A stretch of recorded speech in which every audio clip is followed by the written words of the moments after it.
नमस्कार, मी साक्षी Panchal news uncut मध्ये तुम्हा सर्वांचं स्वागत। या बातमीपत्रात आढावा घेणार आहोत टॉप 10 घडामोडींचा। संघाच्या मुखपत्राची टीका राष्ट्रवादीच्या जिव्हारी लागली आहे। अजित पवार गटाने थेट संघावरच हल्लाबोल केला। लिहिता आणि बोलता आम्हाला पण येतं, लेख लिहून महायुतीत मिठीचा खडा टाकू नका असा हल्लाबोल अजित पवार गटाच्या सूरज चव्हाण यांनी संघावर केलाय। भाजपचा विजय झाला तर संघाच्या शिस्तबद्ध नियोजनामुळे आणि पराजय झाला तर अजितदादांमुळे महाराष्ट्राचा जनतेचा कौल रोष कोणावर आहे हे समजून घ्या असं सूरज चव्हाण यांनी म्हटलंय।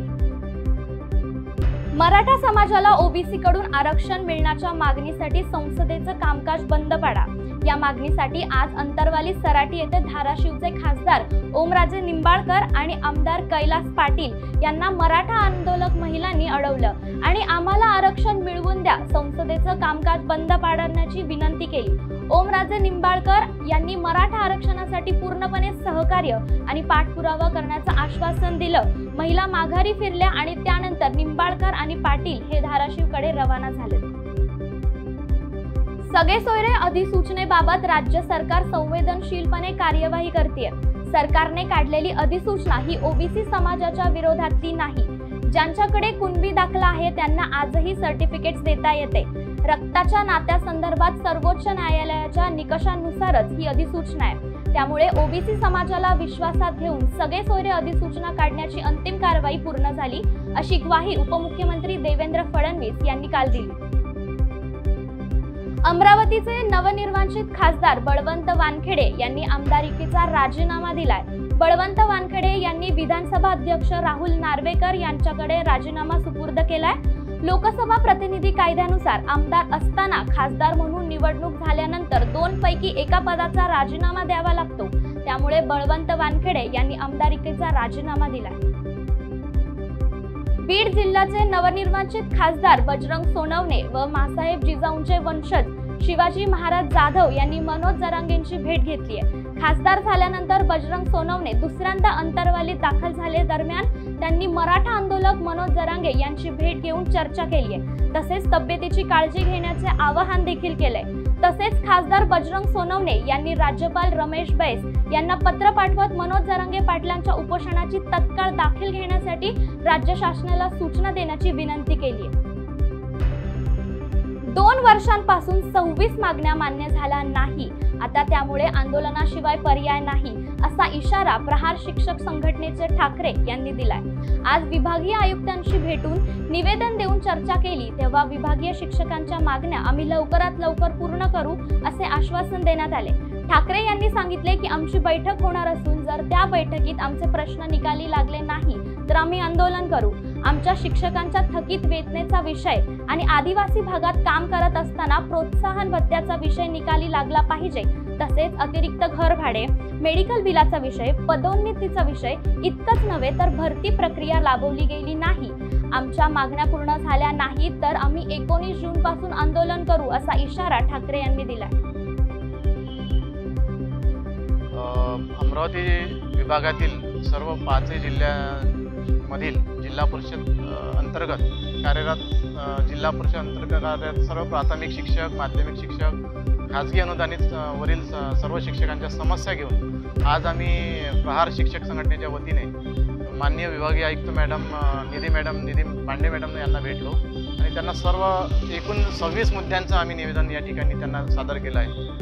26 मुद्द्यांच्या अनुषंगाने अद्यापपर्यंत 2 वर्षापासून कारवाई शिक्षण विभागाची होत नाही आहे। याच्यामध्ये शिक्षकांच्या थकीत वेतनाचा विषय असेल, याच्यामध्ये शिक्षकांच्या प्रोत्साहन, आदिवासी भागामध्ये कार्यरत शिक्षकांचा प्रोत्साहन भत्त्याचा विषय असेल, अमरावती जिल्ह्यामध्ये अतिरिक्त घरभाडे भत्त्याचा विषय असेल, त्याच्यानंतर मेडिकल बिलांचा विषय असेल, पदोन्नती प्रक्रिया या ठिकाणी राबवल्या गेली नाही, केंद्र प्रमुख विस्तार अधिकारी विशेष शिक्षकांचे तो पण एक विषय होता आणि असे अनेक विषय, असे सर्व 25-26 विषय आम्ही या ठिकाणी निवेदनाच्या माध्यमातून आम्ही विभागीय आयुक्तांना आज दिलेल्या निवेदनातून दिलेले आहेत आणि याच्यावर तत्काळ कारवाई आम्ही मागितलेली आहे। 1 आठवड्याचा कालावधी आम्ही या ठिकाणी त्यांना दिला आहे आणि याच्यावर जर कारवाई झाली नाही तर आम्ही 19 जूनपासून बेमुदत धरणे आंदोलन किंवा आमरण उपोषण आंदोलन विभागीय आयुक्त कार्यालयासमोर करू असा इशारा देखील आम्ही निवेदनाच्या माध्यमातून दिलेला आहे।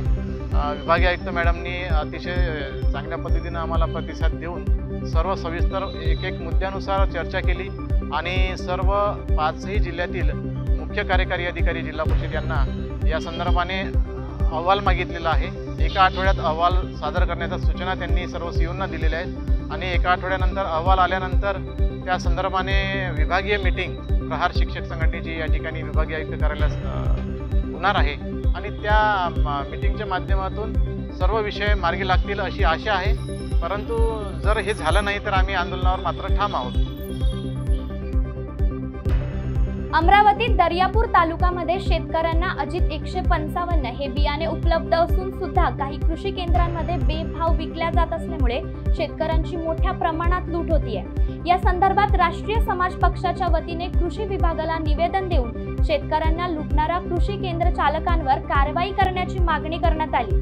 त्या निवेदनाचा दखल घेत शेतकऱ्यांची फसवणूक आणि नियमांचे उल्लंघन केल्याने भरारी पथकाने धडक कारवाई करत दर्यापूर तालुक्यातील 5 कृषी केंद्रांवर कपाशी परवाने निलंबित केले।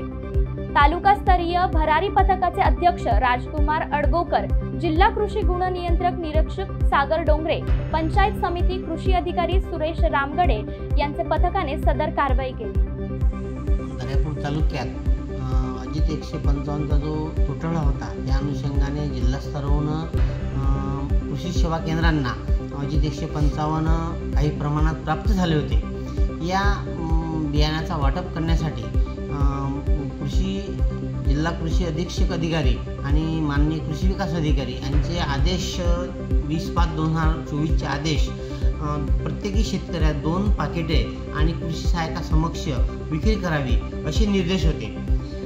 असे निर्देश असताना अमोल कृषी केंद्र नालवाडा, विदर्भ कृषी केंद्र दर्यापूर, धरतीधन कृषी सेवा केंद्र खल्ला, जिजाऊ कृषी केंद्र उमरी आणि कृषी आनंद कृषी केंद्र रामतीर्थ या कृषी सेवा केंद्रांनी या आदेशाचे उल्लंघन केल्यामुळे आपण ही कारवाई प्रस्तावित केली आणि प्रस्तावित केल्यानुसार या कृषी केंद्राची माननीय जिल्हा अधीक्षक कृषी अधिकारी यांनी सुनावणी ठेवून तडकाफडकी हे अमोल कृषी सेवा केंद्राचा जो कॉटनचा परवाना आहे तो कायमस्वरूपी रद्द केला आणि उर्वरित 4 कृषी केंद्राचे परवाने हे 6 महिन्यासाठी निलंबित करण्यात आले। तसंच ह्याआधी अजित 155 साठी दर्यापूर तालुक्यात बियाणे उपलब्ध करून द्यावे असं समता पक्षाचे राष्ट्रीय समाज पक्षाचे आपल्याकडे निवेदन प्राप्त झाले होते। त्या अनुषंगाने सुद्धा आपण ही कारवाई केलेली आहे। हेल्मेट किंवा सीट बेल्ट न घालता आणि वाहतुकीचे नियम न पाळणाऱ्या चालकांवर जालना शहर वाहतूक शाखेच्या पोलिसांनी कारवाई मोहीम हाती घेतली आहे। तासाभरातच या मोहिमेत बिना हेल्मेट 130 तर वाहतूक नियमांचा भंग करणाऱ्यांसह तब्बल 82 वाहन चालकांवर कार्यवाही करण्यात आली आहे। दुचाकी चालकांचा हेल्मेट घालणे आणि 4 चाकी चालकांना सीट बेल्ट बांधण्याचे आवाहन वारंवार केलं जात असून सुद्धा नियमांचं पालन न करणाऱ्या वाहन चालकांवर जालना शहर वाहतूक शाखेच्या पोलिसांनी कारवाई केली। बांगलादेश आणि नेदरलँड्स T20 विश्वचषकात सुपर 8 मध्ये पोहोचण्याची आशा कायम राखणाऱ्या निश्चयाने आज आमने सामने येणार आहेत। दक्षिण आफ्रिकाने ड गटात अव्वल राहता पुढच्या फेरीतील प्रवेश निश्चित केला। मात्र बांगलादेश आणि नेदरलँड्सचा सामना 2 गुण आणि बांगलादेश या गटात दुसऱ्या स्थानावर आहे। बांगलादेशने पहिल्याच सामन्यात श्रीलंकेला पराभव केला, पण दक्षिण आफ्रिका विरुद्ध त्यांना 4 धावांनी पराभवाचा सामना करावा लागला होता। त्यामुळे आजचा हा सामना अतिशय महत्त्वाचा ठरणार आहे आणि हा सामना आज रात्री भारतीय वेळेनुसार 8 वाजता खेळला जाणार आहे। भारतीय संघाने 2020 वर्ल्ड कप स्पर्धेत सलग 3ऱ्या विजयाची नोंद करून सुपर 8 मध्ये एंट्री मारली। अमेरिकेच्या 111 धावांच्या लक्ष्याचा पाठलाग करताना टीम इंडियाची दमछाक झाली, परंतु भारताने विजय मिळवला। विराट कोहली व रोहित शर्मा यांच्या अपयशानंतर ऋषभ पंत, सूर्यकुमार यादव व शिवम दुबे यांना उल्लेखनीय कामगिरी करून अमेरिकेला पराभूत केलं। सूर्यकुमारचा झेल सोडणे अमेरिकेला महागात पडला आणि सूर्यकुमार व शिवम यांनी केलेली 67 धावांची भागीदारी निर्णायक ठरली। टॉप 10 मध्ये वेळ झाली, इथेच थांबायची। तोपर्यंत पाहत राहा न्यूज अनकट। धन्यवाद।